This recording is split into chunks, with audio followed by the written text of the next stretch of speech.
Yeah, as I was saying before I was interrupted, that I was expecting Jackson and Man United will have all these rumors until the end of the season. But Newcastle seem to have shown interest, like real interest. They have even stated, or somebody has stated, they even had a valuation of 65 million on Jackson. Now, with Man United, it wasn't the ideal destination for Jackson because there is a lot of strikers on that side. Plus, they're not in Europe. Plus, they're going through a period of time. Like, this is not the best place, the best time to go to Man United. But, however, for Newcastle, I think it's really an ideal stop for Jackson because they only have a single other option on striking. I think is called Osula or something. A British with an Osula name. He was playing League Cup. I think he even started. Did he start? Yeah, yesterday's game. I think that's the only option. And because Newcastle might have bid or they made interest with Sesko, gave Sesko and his agent their terms, and Sesko told them that he'll answer back, and that was last week. Now it's probably 7 days, and when a person is just taking you along, sometimes you have to get options, and the most ideal option was Jackson because Jackson and Newcastle are the ideal match because first, as I've stated, Newcastle don't have a striker. They don't have an option. They don't have any person to depend on for a full Premier League season. And this is some luck for Jackson because he has been in Chelsea for 2 years without an outright competition. Now, if he goes to Newcastle, he'll also have another year without an outright competitor in that position. And the second thing that is that Newcastle is also in Europe, like they're in Champions League. So Newcastle Jackson can still be playing in Premier League and Champions League, which is nearly like the same options that Chelsea have, Newcastle have, but without the competition from Chelsea. From other strikers with Pedro, the dial-up. Now, he'll be playing in a team that is meant for him.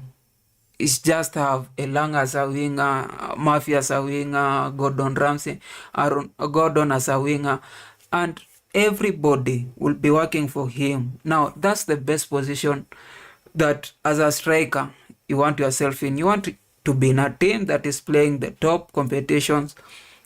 You want yourself in a team that there's no any person with like a competition for your position, and you want to be in a team that is also top of the table. You see, that's what Newcastle is offering to Jackson now, and I think they're very serious. Being it, Chelsea are valuing Jackson at I think 80, and Newcastle are valuing Jackson at 65. That's a difference of 15 minutes, 15 which is something that can be worked out. Like the agents for Chelsea will be going now. We want 80. Then Newcastle will be saying, we have this 60, but we can give you 20 with certain terms. Like if Jackson scores 15 goals, we add you another 10. If Newcastle wins a cup, we add you another 10. And they will agree because if you're stating Jackson scored 14 goals last season, and the previous season he had also more than 10 goals. So it's something that you expect from him. And I think Newcastle don't even want him to score like 20 or something. They just need him to score 14 because they have wingers in Elanga who can score. They also have wingers in Murphy, was also among the top scoring wingers, and their midfield, Guimaraes, also usually contributes to the goal. So I think there's a high possibility if Jackson is not, not really, if Jackson wants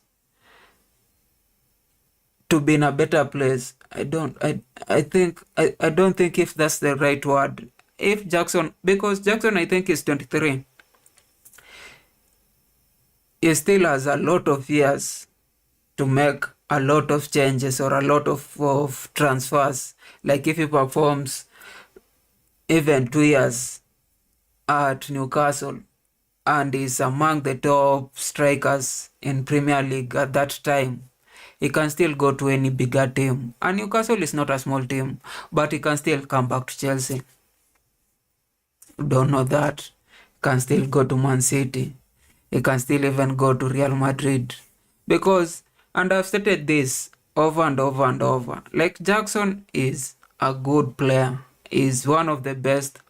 Like, he has certain qualities that a lot of strikers do not have, like playing with the back on the defender and just being aggressive and just pressing.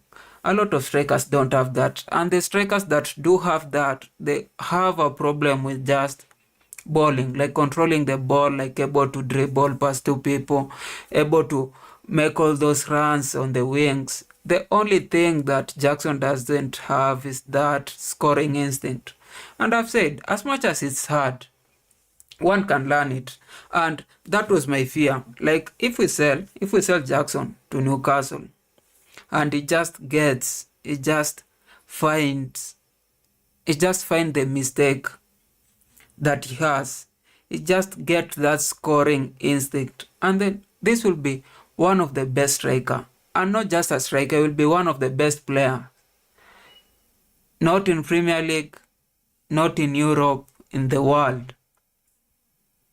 If he just starts scoring. And now we have been through that period where we sold Salah and he became the best in the world. We sold De Bruyne and he became the best in the world. I don't want to pass through this period where you are selling somebody and then after 2 years is among the best in the world, and then you're looking at like, we should not have done that. But now these are the probabilities. You either, because right now I think he is third on the pecking order, and just for his career, if Newcastle comes knocking, then it's the best decision for him. Now you'll have to sell him. If you sell him and it turns into that like mega star or mega player or just a player who always scores every now and then, will regret. But then there's a probability that because you don't want that to happen, you hold on to him. And then 2 seasons in, he's still scoring the same 10 goals, 9 goals. He's still having the same troubles. And now he's probably 26. And now no team wants him because you have also, like, no top team wants him. No team from other leagues wants him. And mid-table team can't meet his salary. So the only option will be the same option that Felix took to go to Saudi Arabia, of which if a player is 26, a lot of players will not agree into that. So we'll still be imprisoned with them because he has, I think, 8 years of contract remaining as at now. That is the issue. Now, I don't know if I was making that decision. If I was making that decision, I will just at least have something like a buyback clause on him, because I still believe he can get that finishing instinct, and if he gets that, he will be the person that we have been all looking for. Even Drogba, when he was here, his first year was not that great. I think he wanted to move out. I think a lot of people wanted to sell him. But then after some time, things just clicked. He was not like prolific, but you knew whenever he was needed to perform, he will score. Whenever he was needed to score, he will score. Sometimes you just need that guy who is so good, who you know when you depend on him, he can do that. And you know, that usually comes from grit, from loving the club, from just wanting to perform. And that has been seen with Jackson for some time now. Now, again, if you are third in the pecking order, it will be so selfish to yourself to not look for an option. So I think this thing, if Sesko does not really agree to the terms that he was sent last week, if Sesko does not agree to those terms, then Newcastle will sign Jackson, and that will be bad or good. I don't know. It's something you just have to wait. But then, on another news, this is just an observation that I don't like when Man City are just silent, and especially Pep. They're just on holiday, enjoying life, not doing anything. It's like they were defeated in Club World Cup. You expect like a team who were expected to perform, especially after signing a lot of guys before the Club World Cup, will have seen some of the mistakes that they had and tried to correct them. You expect that a team like Man City and especially Pep will be probably still on the market because they have the cash. They will probably still talking about, we need to change this and this and this, but they're not doing anything. In fact, they just want to lose people. Like Grealish now is being linked to Napoli, and they dropped him in that squad that went to Club World Cup, and now they just want a lot of, the deadwood to go, which is different. It's different from these other times when Pep was always trying to create some news. It was always, I think, there is a certain amount of confidence in that Man City that sometimes you just expect, or they know, or they expect that they're going to perform better than they performed last season, and not just better than they performed last season. Because when people are just happy, when people are just free, when they don't have that pressure, Man City can really go a lot of games without a defeat. And you don't want that for Man City. Now, as I said in our previous video, they changed the assistant coach. Now they have Coloture as the assistant coach. Coloture was the assistant coach of Oliver Reis. He was coaching under 18 for Man City. Now I don't know why I have this information, but it's the fact that they won the North title and they were playing exceptionally good, and some kind of football that was vertical. It was nearly the same as what Liverpool is playing right now, which I think, and that has been the thing that has been making Pep win a lot of Premier League. Like, he was not changing, because to certain, a lot of coach usually just get an idea, get a lineup, and know how that lineup works. And every time they are not willing to change, they are not willing to, correct certain mistakes. They are just stuck on the lineup, on the idea of football, on how they want to play for periods after period after periods. And even when they're being they're losing certain games, when they're losing a lot of games, when they're not winning, when they're not scoring, when they're not defending, they're still sticking to those lineup, to those ideas. And we have seen it in Arteta, we have seen it in sometimes Pochettino, we have seen it in even Maresca at some point, we have seen it in Amorim, we have seen it in a lot of this coach, which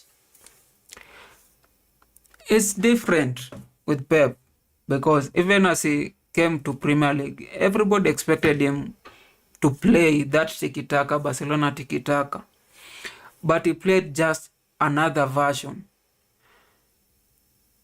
In Bayern Munich, he was not even playing the same. And now, when people found a way to beat that tiki-taka, he had to find a point man in Haaland. And at some point, during first Haaland season, they were scoring a lot of goals, doing the same thing, but then the brain will just be making crosses, all the other people will be attacking the second balls, everything. It was a change. He had changed to a certain extent. And last season, I think a lot of people found out the idea. If they found out how he was playing, and they were able to counter it. And I think right now, over those years and over the period that he has been changing the ideas, he has also been changing a lot of people who are under him. Maybe the assistant managers, the tactical word, is Pep, but his entire team at the back just keeps on changing. It changed from Bayern Munich, it changed from, in Man City has changed it over, I think right now is thrice. And this time he has also signed Kolo Toure and another coach, which means next season they are going to play a different kind of football. Now, this again, I've also said, every time I'm talking about Arsenal, every time I'm talking about Man United, every time I'm talking about Man City, I'm not talking to praise them. I'm just trying to find what they're doing right, so that we're able to counter, so that we have teams that are able to defeat them even with their new form of play, so that we win the league. It has been a very, very long time since we won. It's going to right now 7 years or 8 years. This season we need to win the league. Like, it's very important that we win the league. So we need Liverpool to not perform as good. We need Arsenal to flop. We need Man United, Newcastle, all those guys to flop. And especially, we need Man City to continue flopping, so that we have an easy way to win. Then, on the last news is that Ronaldo, after helping the team Al Nassr sign Joao Felix, I think he was so excited, he even sent his private jet to carry Joao. And I think some people are claiming, a lot of news, especially in Portugal, are claiming that Joao was going to Benfica. And on last minute, he received a call from Ronaldo, which changed his thoughts. Because initially he had said that he only wanted to go to Benfica, he doesn't want to go to any other team apart from Benfica. But I think Ronaldo managed to convince him. And now after convincing him, he felt so good. And right now I think he wants to do the same, or keep doing it to Al Nassr. And the first person he wants to sign is Cucurella. So he's urging Al Nassr to go for Cucurella. I think if he's given the part, he'll be the one calling Cucurella, asking him, they have the money, they have the facilities, they don't have the funds. Because if you go to Saudi Arabia, the stadium is always less than 25% full. But money runs the world. Now, is Cucurella sellable? Because I think there are people that we can't sell right now. I don't think we can sell Caicedo. And we can't sell Caicedo. We can't sell Palma. We can't sell Enzo. Even as Real Madrid is trying to buy him, I think we can't sell Enzo. And we can't sell Cucurella. But if we were to price Cucurella, like what will he cost? Because then again, he's at the end of he's at his prime. Not he's at his prime. He's 27, 28, 29, 30. It's usually a player's prime. So at his prime, we need to. I think he's the best left back in the world. And right now, if Sesko is costing 100, if Jackson is costing 80, if Wades is costing 120, I think Cucurella should not cost less than something like 150. Hey, 150 is even not. If Enzo is costing 150, then probably Cucurella should be sold for probably 200 or something there. All these players, Palma, Cucurella, Caicedo, should be 200 worth, each one of them. But those are the guys that should not be sold. Even to some extent, Reece James, like he exemplifies Stamford. He's just the poster boy for Chelsea. You can't sell that. Even if he's having injury, sometimes you take losses. Sometimes you only sell him when he decides he wants to go. Like those certain players, you have to behave that way. Like even for Lampard, even for John Terry, it was like, if you want to retire here, please retire. We are not chasing you away. You might stay at the bench. You might be at the bench for a period of time if you are not performing as well. But nobody's going to ask you like, hey, it's time, leave. No, you have to decide yourself. And Madrid have done that for a couple of players. Like Cruz had to decide himself that, he needs to retire. People like, who's this other midfielder? This Croatian midfielder. Why am I forgetting him? They had to decide. You always have these players, and that's what a club should be. So that's all from me today. Anyway, any new, now the summer series, the other games will be, I think, on 30th. And that's when 30th, then August. After August, 1 week to our first friendly, I think against AC Milan. And that's where also Man City will having its first preseason friendly against Palermo. But between now to then, we'll be having a lot of friendlies for Arsenal, Man United, Spurs. Spurs have played a lot of friendlies, and the other teams, and we are still rating them. Well, we are still rating them. Today I had to change certain people who I had initially a lot of confidence in them in my fantasy, because after seeing how they are playing in the friendlies, I knew nah. Those are not the guy I'm adding to my fantasies. And it will also show on the league. Like some people, it's very, very evident that as much as they have spent a lot of money, they have bought very, very average players, which is good. For Chelsea, we are still waiting on Estevao. We still haven't seen how Estevao plays. As much as we have seen Pedro, it was 2 games. We have not seen how Gittens play. There's any other person we are waiting for.